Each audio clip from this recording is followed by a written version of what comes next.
tell anybody this in the world, whether it's radio, whether it's another job, availability is the best ability. And, if you can be available and be yourself, it can go a long way.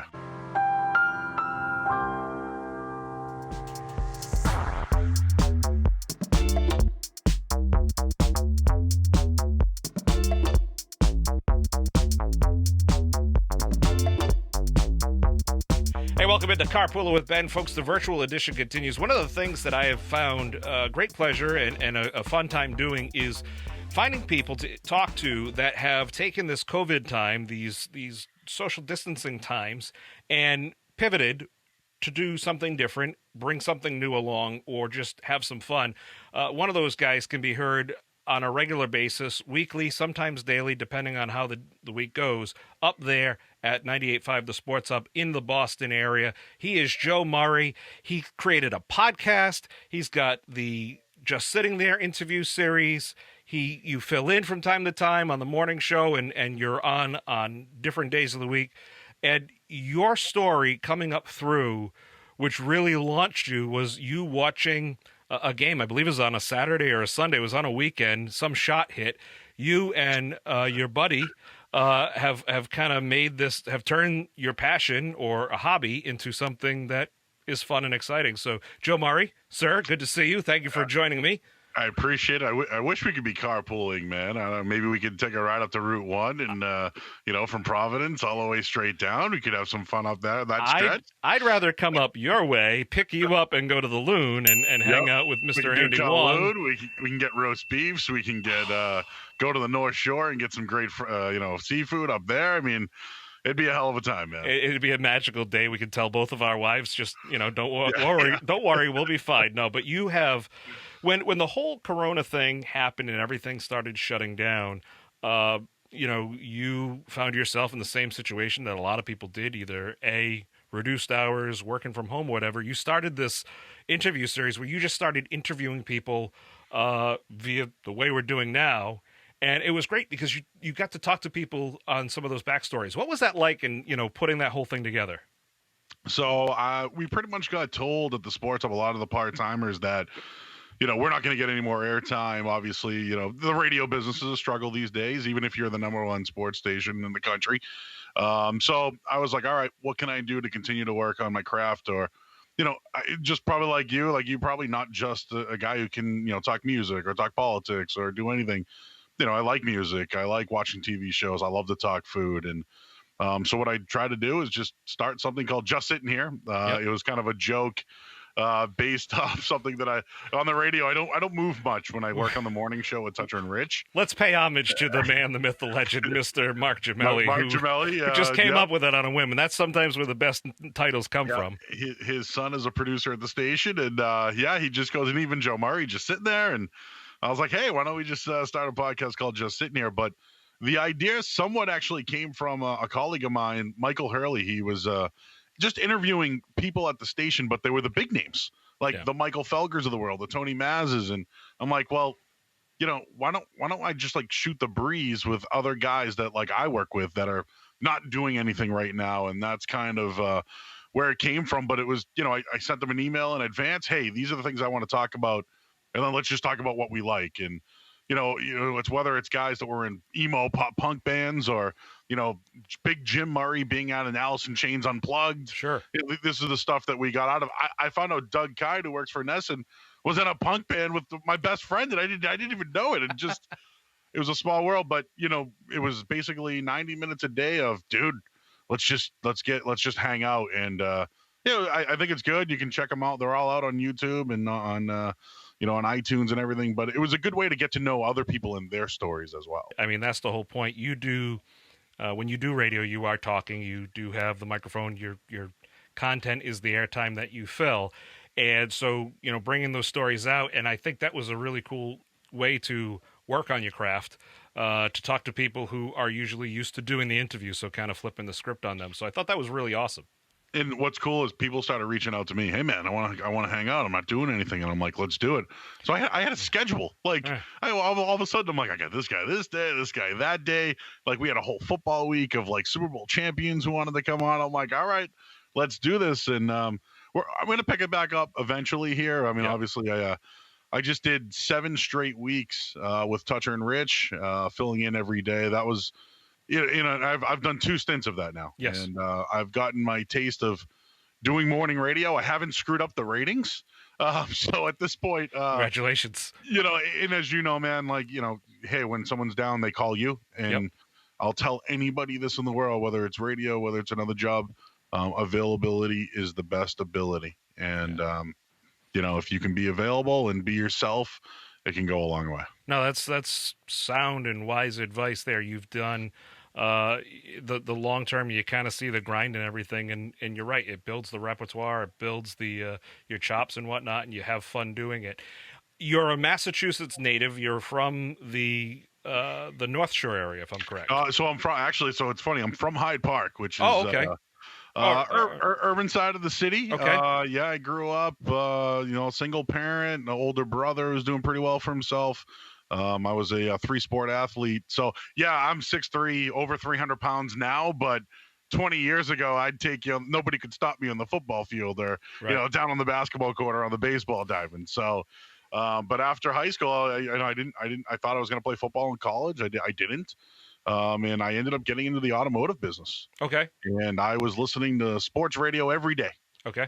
Mikey Adams, I loved him, and little did I know he was in the auto business. Wow. But that big show format, I love that format. Yeah. And one day I'm like, man, I can do this. Like, I know sports. I think I'm a little, I have some personality. And while I was in the automotive business, I went to Connecticut School of Broadcasting. I'm sure you guys probably heard all the commercials for it. And excellent school. I got lucky. My story is a little different than everybody else, but my second day of class, my teacher was a guy named John Anik. Okay. Who is now the play-by-play announcer for UFC fighting. Wow. And he was the program director at 1510 The Zone, and I read a sports update. We were shooting the breeze before the show. He liked me, and basically goes, "What are you doing tomorrow morning?" And he gave me an internship on a show, and it was called the Lou and Mike Show. It was on 1510 The Zone at the time, and I got on the air. I worked 3 days a week there. They ended up hiring me as a producer, and ended up they offered me my own show, and the story's from there, man. You're a very humble guy. We were talking right before we started recording. You were talking about how you're just a normal guy. You're just like me. I'm just like you. We're practically the same height. I'm 5'4", if you haven't seen me. We could make those videos, people. Let me tell you about my best friend. Give me a hand so I can screw in a light bulb. No, but you're just such a down to earth guy, and now you've become this local celebrity in one of the biggest markets in the country. And to you, it's just, you keep that humble, which is very important. That's what keeps you grounded. But what is it for, your family and your friends? Then, you start doing these things, because I'm going to be the first to tell you, especially during the whole past 6 months we've been going through this, you've created content to help entertain people and keep people going, give them something different. When they're sick of watching Netflix, when they're sick of watching everything else, you've provided that level of entertainment. So what's that been like for you as you go through and just become this local celebrity? So I appreciate the local celebrity stuff, because I just don't buy it. And I appreciate you telling me I'm humble. It's funny, like my friends from back home, I live North Shore now. So okay. I'm 15 miles away from my friends. They all have families, kids. They raise. That's what they do all day. Sure. So for me, I'm like, guys, we'll play fantasy football, together. But like, oh man, like I don't want the kids, But for me, it's I watch a lot of sports. I watch a lot of television. I want to be in the know of what's going on. But it has picked up a bit, man. Like I said, we mentioned the Kowloon, and I'm great friends with the owner and their family. They're celebrating their 70 years. But, I go in there and I see other kids in there. Hey, man, what's up? Like, hey, Joe, who do you like tonight? Patriots, I went to Providence town a couple of weeks ago. I was with my wife and their friends, and a group of kids walk up to me, and it's just like, all right, like, where did this come from? Like, and it is the power of the platform. There's no doubt about it. Mm-hmm. It's that 98.5 The Sports Hub is that 18 to 54 demographic that loves sports but wants to talk about other things. It's a monster. Years ago, when I was at 1510, I used to talk gambling. That was my way on the air. Nobody else was talking about it. And I started a show. There was a large platform called covers.com, Okay. and they became a sponsor of mine. And I did a weekly 2-hour show in New Hampshire. That was, about sports betting, but I'd have those pros on, and it kind of was like, hey, that's just that Joe guy. He talks gambling and he loves, roast beefs, and he, is always at the Kowloon, and like, hey, like, so it's like people, it just kind of grew on me a little bit, but it is funny now. I go out, I see people. I just never thought it would like be as big. I'm a huge wrestling fan. When you go to these events, Sure. they're everywhere, but dude, like I said, I'm no different than you guys. I work part-time at the best radio station in the city, and Hey, I got a great gig, man, but we all want to be full-time someday. I'm still working for it. I'm still grinding for it. I understand the business, but right now I'm happy, and like, hey, I'm glad that guys like you want to hang out and hear the story too, I love the fact that you're working for it, because there are so many people, with what I do with social media and stuff, there's a lot of people always looking for that shortcut to, okay, I just want that instant, that instant boost. I want 1 million followers. I want this, I want that. And, my wife often tells people, you don't realize how many hours I'm spending in my little cube here, getting things done and working on it and working on the craft. You have to work on it. You have to keep the craft up. Otherwise, it's like professional athlete. You fall apart. Yeah, and this isn't we're not being pity guys, like, right? We're No, not. Hey, feel bad for us. No, because it comes off like that. Yeah. And dude, for I'm sure your wife as well. Like, hey, my wife's like, hey, do you want to do something on this Sunday? I got to look. Is there a Patriots game? You know what I mean? Like, it's like fever pitch. In the movie when the girl's like, hey, do you want to go away with me? He sees the calendar. He's like, well, we're a playoff run here. Like, I can't leave the team. And like, it sucks. Like, let's face it. Like, you can't do certain things. You can't be at certain events. And when you're a part-time guy, it's like that 3 hours is so important to you to build your career. Oh yeah. But it's just it's 3 hours that you're missing with, whether it's family or, there's Thanksgivings, there's Christmases you have to work. Right. It's tough. Yeah. And, it's not just me, man. There are other guys who do it too. And we love it. This is what we want to do. We want this to be our career. And sometimes you gotta take it out. And it's told that early on in this business. Sure. Hey man, if you want to do this and you're married, there might be, there could be issues with kids. Oh man, it's gonna be a problem. Like, yeah, this thing's told you early on, but once you're signed up for it, you're in full barrel, man. Well, I agree with you. This is not a thing looking for pity. It's fun. You have fun doing it, but it takes a lot of hard work. Let's talk about you touched on the fact that you really made a part of this, the whole sports betting side. And, however many years ago, it wasn't that long ago, where sports betting and gambling has always been a little bit taboo unless you were in Vegas. Now it's grown. Now we have the apps literally in our handheld devices, and there are so many people just getting into it, but they're inexperienced. They don't know what they're doing. I'll be the first one to tell you, I don't know. It's not something that I do at all, just because I just don't have the time. But if people are looking to you and your buddy Mr. Lifshatz there, Dan, you guys have really solidified your group together, and you give great advice. You talk to people about it. Obviously, if people have a problem, there's plenty of ways to get help out there. Do so responsibly. But you have built this brand, whether it be it's the Over Under podcast, and it's you're doing a great job with it, and people love it. Yeah, so the Bankroll Boys, as Toucher and Rich like to call us, that went a long way, and it's great to have. Like, I went in today at 7 a.m. every Thursday during, actually every Thursday now. Year round, yeah. And we're in there 7 o'clock to 7:30. We're talking about gambling, having fun about the big games, and it's entertainment purposes only for a lot of this, right? And sure. To your point, there are ways. DraftKings is a big sponsor of ours now. Yeah. 3 years ago they came to the station and they said they wanted to be a part of our podcast. Twin River was as well at one point too. Twin River was, yep. And listen, there's a lot going on now. The one thing I'll give DraftKings credit for, and I'm not just saying that because they're a sponsor of mine, but they never stopped. Right. Like, they were looking for things for people to bet on. I know nothing about marble racing. I know who knows about horse on ESPN. Seriously, we're just having hot dog eating contest. Man, we're just having fun with it, right? Yeah. I mean, yep. That's what it is. I think people picked up on it. Yeah. Like, all right, man, if we're gonna watch the Red Sox game tonight, like, and they're gonna suck, like, maybe let's like have some fun and bet against them. You know what I Sure. mean? It's that kind of thing. But I got to give our old program director, Mike Thomas, he's now moved on to Chicago. He goes, hey man, this is something I want to do. I believe in this, and I think you guys are, entertaining, and the way that you make it, it's a little over the top. Some of the stuff we say, some people don't understand. Don't get me wrong, but I think I say call it dumbing it down. We've come to that point.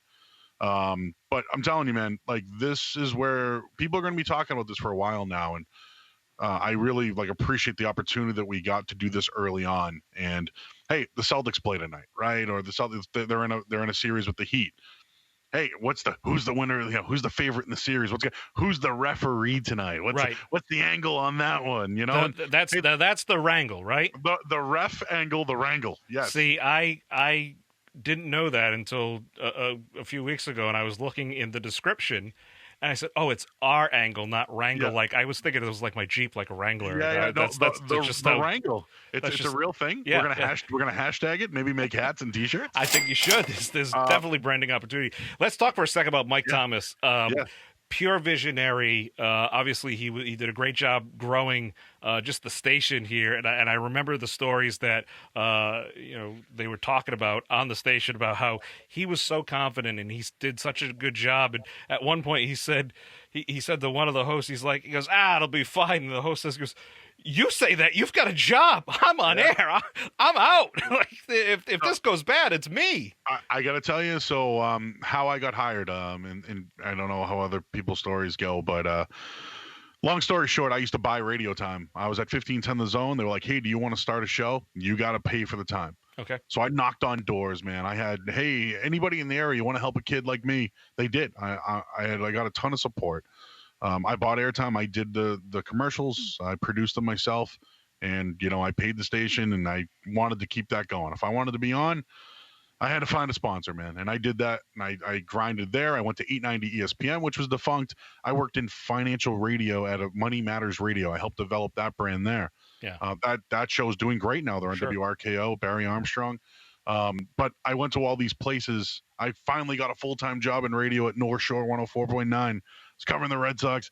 Well, they didn't win. I get laid off. Okay, Now what do I do? And I just kept, and I was working with Mark Bertrand, who hosts the Zone Beetle show, and kind of pitched a show like, hey, we do a show together called the Sports Blast. They took Beetle, they didn't take me. So, this is 2010 or whatever it is, 2009 or whatever. And I just kept, hey, Mike, Joe, hey, he would write back to me every time. Hey, Joe, just not a fit right now. And then one day it was like, hey, do you want to do a demo? Let's hear what you can do. It was Christmas night, the year of the lockout. Did a demo that night, and called me 4 months later and said, hey, I got an opportunity. And I was hosting the next day. So that's awesome. But I will say this, that guy's a real pro, serious guy, can have a personality as well. But from anything I've ever heard about that guy, he always wrote back to people, whether they were, in the mix, not in the mix. I think he always, hey man, it could be a fit here or not a fit. That's the one thing I give that guy credit for. And I was relentless, man. And one day he just hired me, I give him credit for that. He certainly established his own legacy here, and now he's doing so over Chicago, I believe, is where he's doing work over there, which is great. Folks, I know this is a lot of inside baseball. There's a lot of inside the business stuff here. A lot of people do enjoy this kind of inside look. And Joe, your podcast, the Just Sitting Here, the over-under stuff is just kind of the perfect mesh of both inside and outside, plus having some fun with it. And you create great content. You're a lovable guy. You just, or hateable, I'm sure too. But I mean it. You're a genuine person, and just being out there, just helping to keep it positive and helping create some great content and entertainment.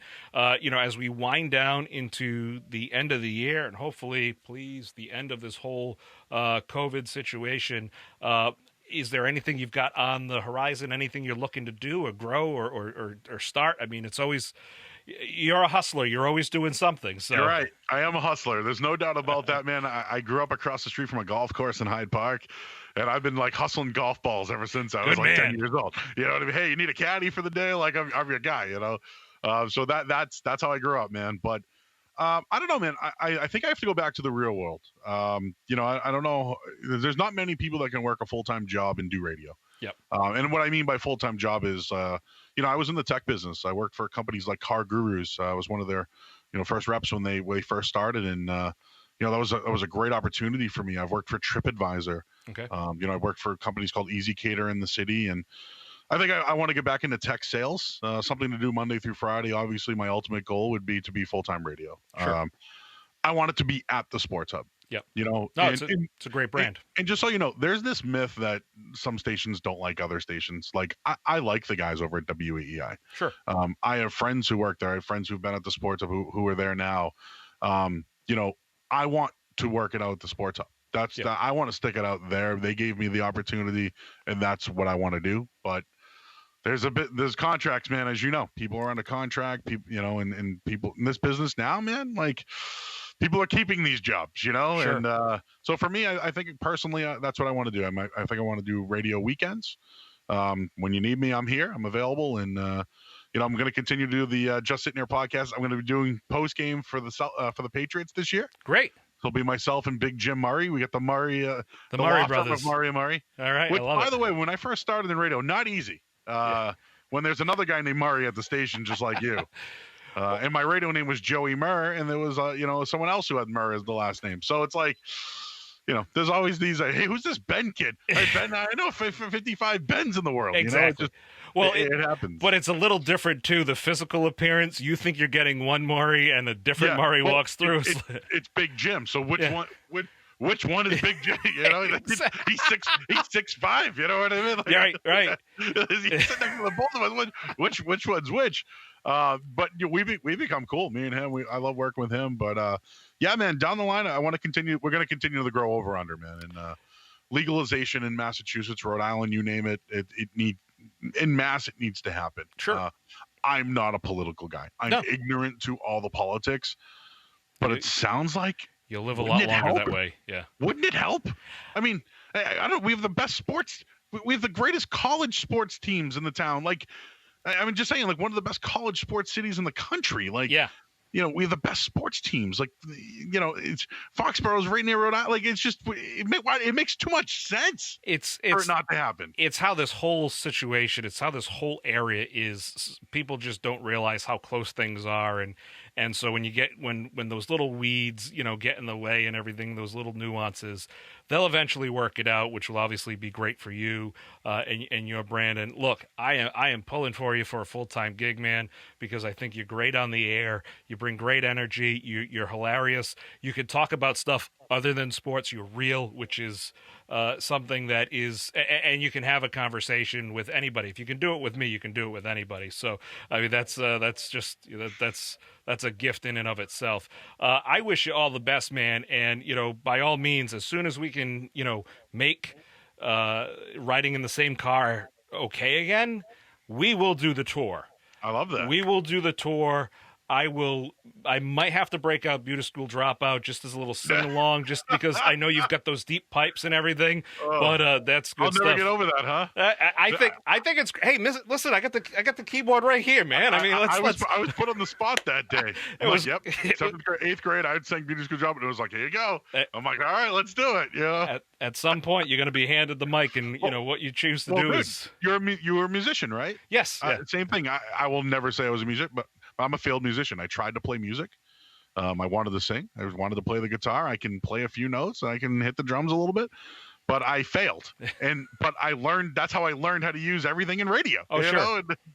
And then one thing led to another. Just same thing with you. You're using your talents too with it as well. It's something too about having that musical brain, and because you see things in soundtrack, you hear things in soundtrack and everything, and it's fun putting all those elements together. We could talk for hours. I know you got to go. Joe Murray, folks, go follow him online. Go find the podcast. Listen to all the back episodes because it's fun. It's entertaining stuff, and be sure to check him out on the weekends whenever he's on. You want to be tuned in. Joe, sir, thank you as always. I appreciate it, and I look forward to seeing you real soon. And just let Andy Wong know that there's going to be some damage done. Saugus Wings, he'll know. I'll tell him. Big Ben's coming. It's a beautiful thing. Thank you, sir. Thanks, buddy. Appreciate it, man.